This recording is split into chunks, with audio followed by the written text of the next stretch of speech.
Thank you for staying with us on the newsroom. President Muhammadu Buhari has said whatever affects Libya will have an impact on Nigeria and other countries in the Lake Chad Basin area. The president said this after receiving the chairman Presidential Council of Libya, Mohamed Yunis Menfi, at the presidential villa in Abuja on Wednesday.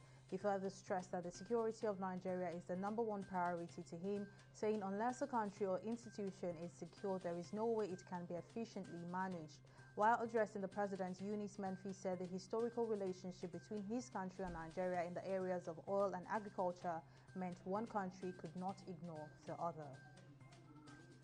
Governor of Katsina State Aminu Masari has thrown his weight behind Southern governors on the ban of open grazing, describing the practice which encourages herders to move from one location to another as un-Islamic. Masari, who spoke to select reporters at the Government House Katsina as part of activities to mark his second term in office, said necessary infrastructure on livestock farming should be provided in states for ranching as against open grazing. And the leadership of the National Assembly has approved the appointment of Abimbola Ayo Yusuf from Lagos State as the Chief Commissioner of the Public Complaints Commission (PCC). It also approved the appointment of 37 others as commissioners of the PCC, representing the 36 states of the Federation and the Federal Capital Territory. A letter by the President of the Senate, Ahmad Lawan, to the clerk to the National Assembly noted that the appointments will take effect from June 1st, 2021 and will last for 3 years. The Director General of the World Health Organization, Tedros Ghebreyesus, has said Africa cannot keep relying on imported vaccines and needs to develop the capacity to manufacture its own vaccines to prepare for the next pandemic.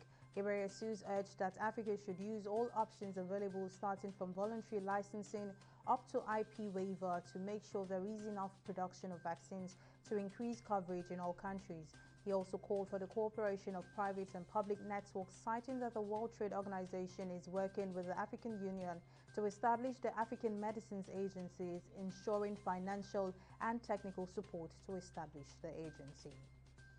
The Nigerian National Petroleum Corporation (NNPC) has signed a deal with some of the world's biggest oil companies that could unlock over $10 billion investment in an offshore oil field. This disclosure is contained in a statement that was issued by NNPC and signed by its Group General Manager, Public Affairs Division, Kenny Obateru, in Abuja on Tuesday. He quoted the Group Managing Director of the corporation, Mele Kyari, as saying that over $10 billion of investment would signal the end of the long-standing dispute over the interpretation of the fiscal terms of the Production Sharing Contracts (PSC) and the emplacement of a clear and fair framework for the development of the huge deep-water assets in Nigeria. According to him, the federal government would earn over $780 million in immediate revenues in this new deal. At least 2 people have been killed and dozens wounded following a grenade explosion in one of the busiest spots in Burundi's commercial capital, Bujumbura, on Tuesday evening. The Ministry of Information, which described the incident as terror attacks, said the attackers have been arrested and a probe is underway. The attack comes as the 51st meeting of the UN Standing Advisory Committee on Human Rights in Central Africa is underway in Bujumbura. It is the first time the country is hosting a high-level meeting of this kind since the political crisis of 2015.